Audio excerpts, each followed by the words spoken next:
Welcome back to Explore Expanse. We've recently encountered a concept that has altered our perspective on habit building. This innovative idea is designed to simplify the process of adhering to positive habits while steering clear of detrimental ones. Fortunately, the majority of individuals do not encounter or actively seek significant surges in dopamine, resulting in drastic declines in baseline levels. However, some people do, and this phenomenon is commonly referred to as addiction.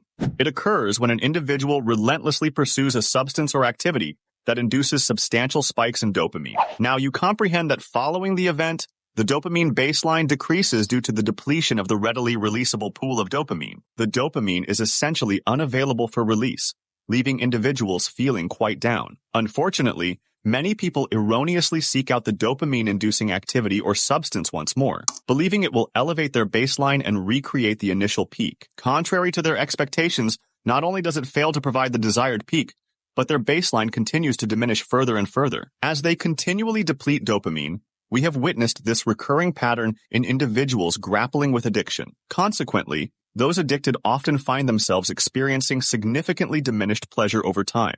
This phenomenon is observable even in the realm of video games. Individuals may initially find immense excitement and joy in playing a game they love, but as they continue to play extensively, one of two outcomes usually occurs, sometimes both. I often describe addiction as a gradual narrowing of the sources that bring one's pleasure. Frequently, individuals may find themselves exclusively deriving excitement and dopamine release from a particular behavior, neglecting other activities. This selective focus can lead to a waning interest in academics, relationships, fitness, and overall well-being.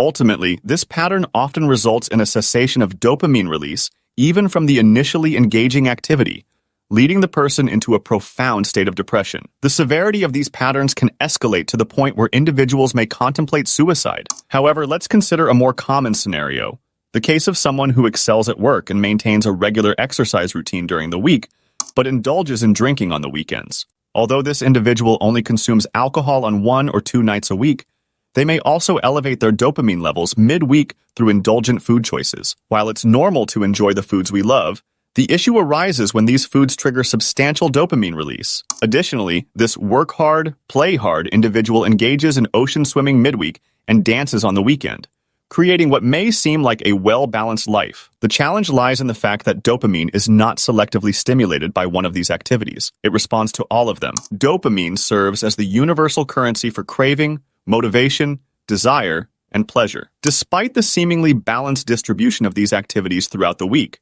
they collectively contribute to a continuous stimulation of dopamine. If we consider dopamine solely as a chemical system characterized by peaks and baselines, it becomes apparent why an individual engaged in a work hard, play hard lifestyle might eventually express feelings of burnout and reduced energy after several years. While age-related factors can contribute to drops in energy levels, in many cases it's not an inherent decline in cellular metabolism associated with aging.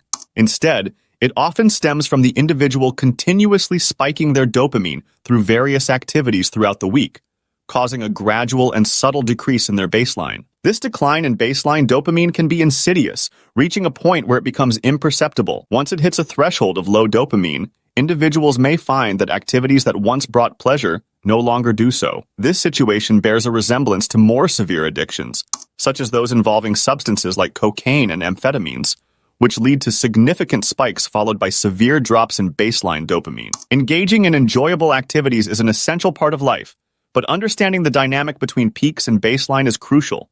Making informed choices in both the short and long term can help maintain or elevate dopamine baseline levels while still experiencing the occasional peak. Recognizing this relationship empowers individuals to make choices that sustain motivation, desire, and craving, elements that have driven human evolution. For those experiencing a drop in dopamine baseline due to engagement with certain activities or substances that led to significant peaks, taking a break or reducing involvement is often the path forward. An example illustrates this. A friend's child, addicted to video games, embarked on a 30-day complete fast from phones, video games, and social media. After 29 days, he reported improved concentration, mood, and overall well-being. This showcases how the dopamine system can replenish itself when given a break from dopamine-inducing behaviors. In cases of clinical need, pursuing appropriate treatment is advised. But recognizing the role of dopamine depletion in misdiagnoses is crucial. For those with addictive tendencies, the path forward typically involves abstaining from or tapering off activities or substances that evoke dopamine.